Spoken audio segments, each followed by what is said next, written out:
going to talk about today is the difference between play versus practice.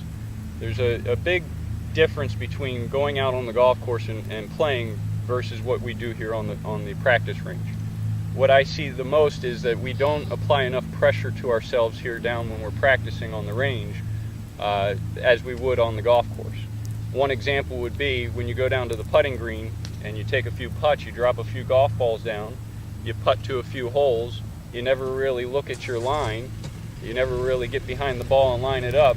But then when you get out on the golf course, you walk behind the ball, you walk in front of the ball, you line up the line on the ball, you check the slope, you look at the grain. So you're applying a lot more pressure on yourself out on the golf course than what you're doing to yourself on the practice range. So one of the things that I'm hoping to do today is give you a routine that you can do when you're practicing, so you can apply a little bit more pressure to each shot and also be a little bit more consistent with what you would do out on the golf course. So when I'm out here practicing, one of the first things that I have to do is I have to visualize what I'm hitting into out here. Especially here at Lexington, we have an aqua range, and it's very hard to see what the golf ball is going to do, and doesn't look like a realistic course. We're hitting into water. So the first thing I do is I use the islands, the floating islands out here, as maybe a fairway. I'll pick two islands. The yellow and the blue flag are my fairway, and I don't want to hit it outside right or outside left of that fairway. So I'll put the pressure on myself when I'm hitting shots to keep it within a boundary. Second thing, when I'm practicing approach shots, I want to try to keep all my shots within a perimeter around the flag and try to keep them as close to that flag distance-wise and directional-wise as I can.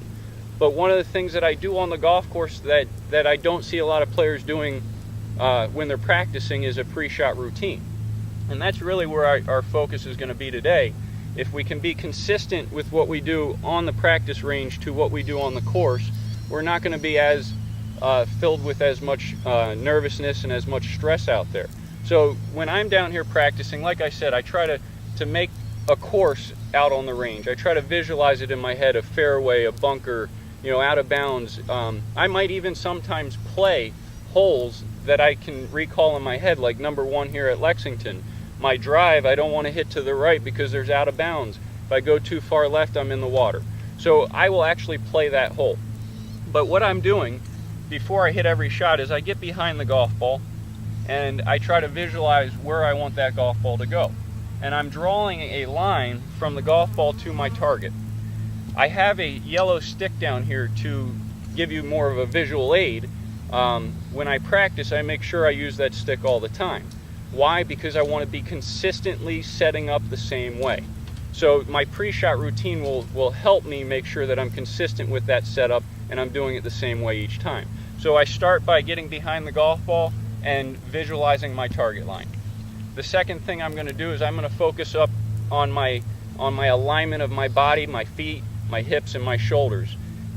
Also my club face. So when I'm setting up, I visualize that line and I'm drawing an imaginary line from the golf ball forward. First thing I do is I aim my club face down that line. Next, I want to take my stance parallel to my target line. So I'm going to take my stance about shoulder width apart, parallel to my target line. The last thing that I'm going to do is make sure that my knees, my hips, and my shoulders are all in that line. And what I want to do is I want to make sure that I'm consistent with it and I create a routine that I can use on the golf course. So when I'm out on the golf course, I do the same thing. I look at my ball, I draw my line. First thing that I do is I aim the club face down that line, take my feet parallel to the target line, make sure my hips and my shoulders are also in that line. The last thing that I'm going to think about doing is swinging in a rhythm that I can control. One that I can stay in balance and one that I can stay relaxed to a nice balanced finish. So I'll even take a practice swing when I'm out on the golf course, not to see whether I'm going to hit a good golf shot, but it's more for balance and rhythm. So I take my practice swing, I'll go all the way through to the finish of my swing, and I want to feel balance. If we're consistent with what we do here every single time, it's going to become a habit. And if we can do more drills to prepare ourselves for the golf course, it's going to be a lot easier to bring what you've practiced to the course.